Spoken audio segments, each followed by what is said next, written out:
যদি ভাগ্য বদলাতে চাও জমিনে মাথা ঠেকাও, সিজদা দাও, রবের অনুগত হয়ে যাও। তুমি তোমার রবের সামনে নিজেকে যত ছোট করবে তোমার রব তোমাকে তত বড় করে দিবে। তুমি তোমার রবের সামনে যত অনুগত হবে তোমার রব তোমাকে তত বড় করে দিবে।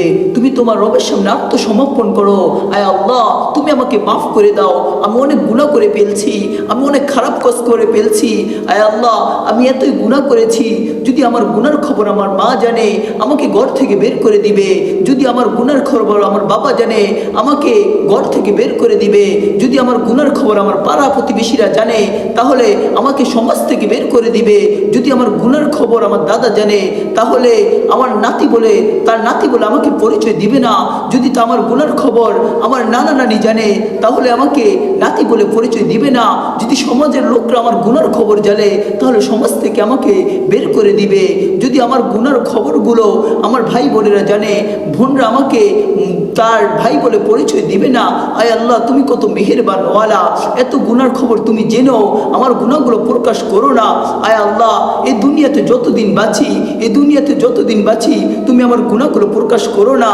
আয় আল্লাহ আমি তওবা করি আমি আর গুনাহ করব না, আমি তওবা করি আমি আর গুনাহ করব না।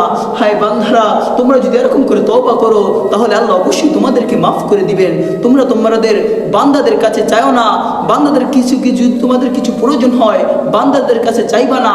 যদি চাইতে হয় আমার রব আছে যিনি সব কিছু স্রষ্টা, যিনি যদি আসমান সৃষ্টি না করতো জীবন আসমান হতো না, যিনি যদি মানুষ সৃষ্টি না করতো জীবন মানুষ দুনিয়াতে আসতে পারতো না। তিনি এত মেহেরবান ওয়ালা। যদি তোমাদের কিছু প্রয়োজন হয় তাহলে তুমি তোমার রবের কাছে চাও, তুমি তোমার রবের কাছে চাও, বান্দার কাছে মাথা ঠেকাও না। যদি মাথা ঠেকাইতে হয়, যদি কারো কাছে ছোট হতে হয়, যদি কারো কাছে ছোট হতে হয় তাহলে তুমি তোমার রবের কাছে ছোট হও, কারণ তোমার রব দেনেওয়ালা, তোমার রব দেনেওয়ালা, তোমার রব দেনেওয়ালা। নামাজ পড়ো, 5 ওয়াক্ত নামাজ পড়ো, আল্লাহর কাছে চাও, দেখবে তোমার রব তোমাকে এত বেশি দিবেন যে তুমি খুশি হয়ে যাবে। কেননা আমার আল্লাহ বলেছেন বান্দা যদি তোমাদের কিছু প্রয়োজন হয় তাহলে তুমি আমার কাছে চাও, কোনো বান্দার কাছে মাথা ঠেকেও না, কোনো বান্দার কাছে মাথা ঠেকেও না। তোমার কি প্রয়োজন? টাকার প্রয়োজন, তাহলে তুমি নামাজে দাঁড়াও, তাহলে আমি তোমার টাকা যা লাগে সব পূরণ করে দিব। তোমার খাবার প্রয়োজন, তুমি আমার কাছে চাও, তুমি নামাজ পড়ো, তোমার খাবারের ব্যবস্থা হয়ে যাবে।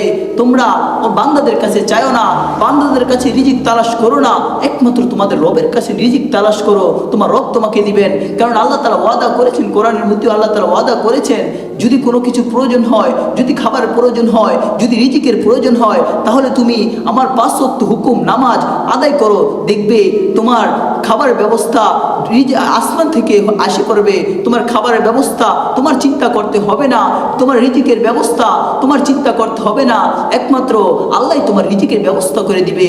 তাহলে তুমি কেন বান্দাদের কাছে ছোট হও?